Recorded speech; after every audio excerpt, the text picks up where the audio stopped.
There's a voice in your head. Right now, it's probably commenting on what I just said. Maybe it's saying, yeah, obviously. Or where's he going with this? That voice never shuts up. It narrates your life, it judges people, it replays conversations from 3 years ago, it worries about stuff that hasn't happened yet.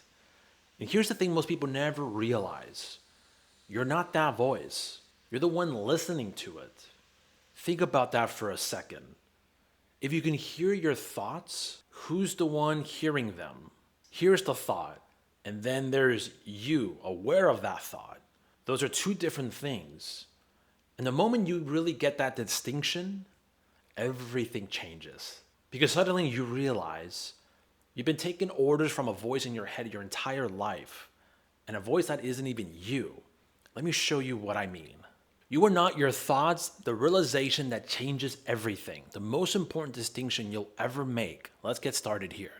So, the voice that never stops. There's a voice in your head that never shuts up. It comments on everything. It judges people. It worries about the future. It replays the past. It creates imaginary arguments and rehearses conversations that would never happen. Most people have never questioned this voice. They assume they are this voice, but here's the question that changes everything. If you can hear your thoughts, who's the one hearing them?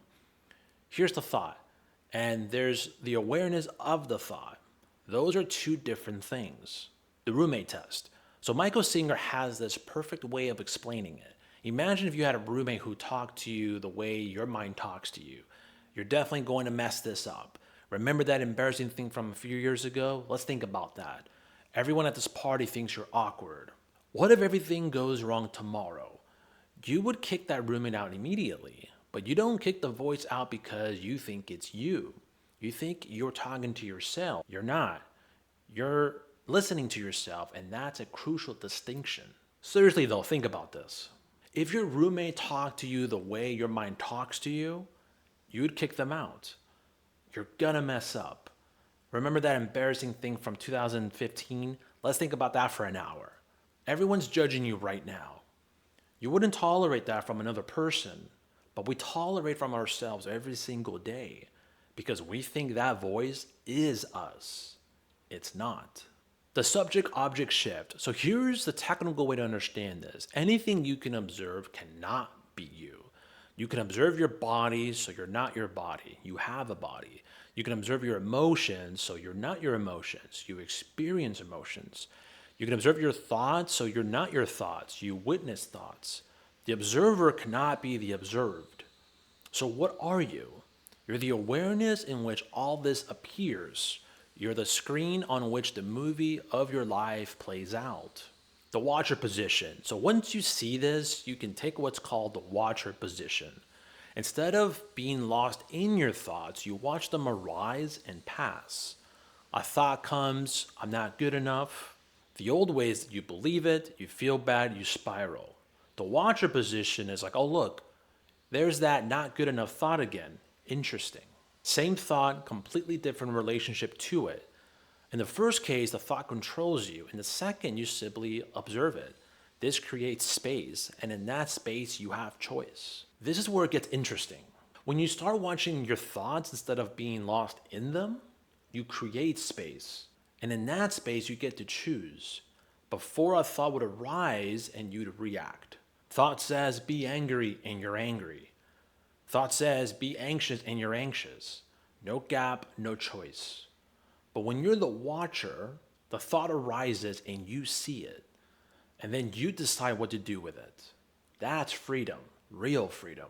Why this matters practically. This isn't just philosophy, it has immediate practical applications. So, anxiety. Most anxiety is believing worried thoughts about the future. When you see them as thoughts, not truth, they lose their power.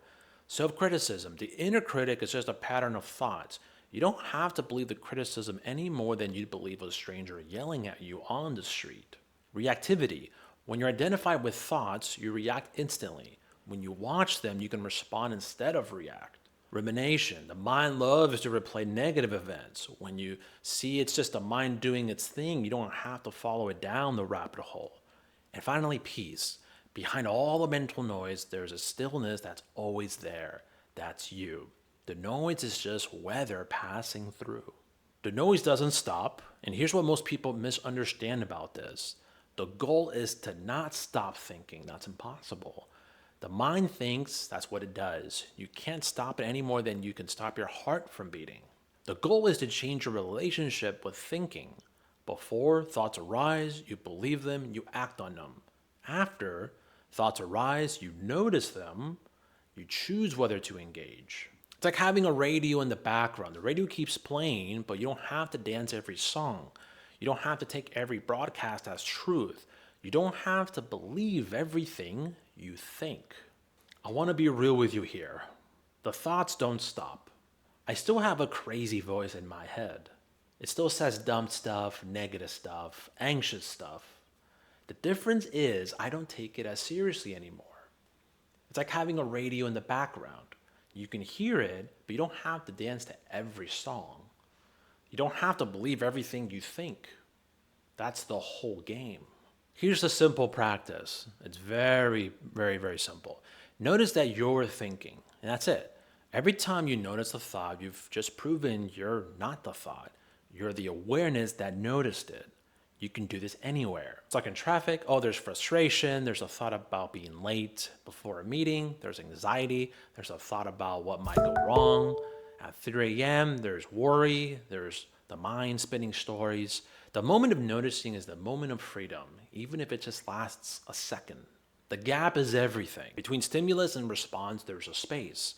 And that space is our power to choose our response. In our response lies our growth and our freedom. When you're identified with thought, there's no gap. Something happens, a thought arises, and you react. It's automatic, mechanical. When you're the watcher, you create a gap. Something happens. A thought arises, you see the thought, and then you choose how to respond. The gap is where your entire freedom lives. And here are the changes. When you really get this, it's not just intellectually, but experimentally as well. You stop taking your thoughts so seriously. You become less reactive and more responsive. The inner critic loses its power. Anxiety becomes just another weather pattern, not an emergency. You find peace that isn't dependent on circumstances. You realize you were always free, you just didn't know it. The voice in your head keeps talking, it always will, but you're no longer under its control because you finally know the voice isn't you. You are not your thoughts, you are the awareness that witnesses them, and that changes everything. So here's what I want to try. Just for today, notice the voice. Not judge it, not fight it, not notice it. Oh, look, there's a thought. There's another one, and another. That's it. That's the practice. Because every time you notice a thought, you're proving to yourself that you're not the thought. You're the one who noticed it. And that distinction, the tiny little gap between the thought and the awareness of it, that's where your freedom lives. You are not your thoughts. You never were. And once you really get that, you stop being controlled by a voice that was never yours. Please subscribe if you like this content, and thank you very much.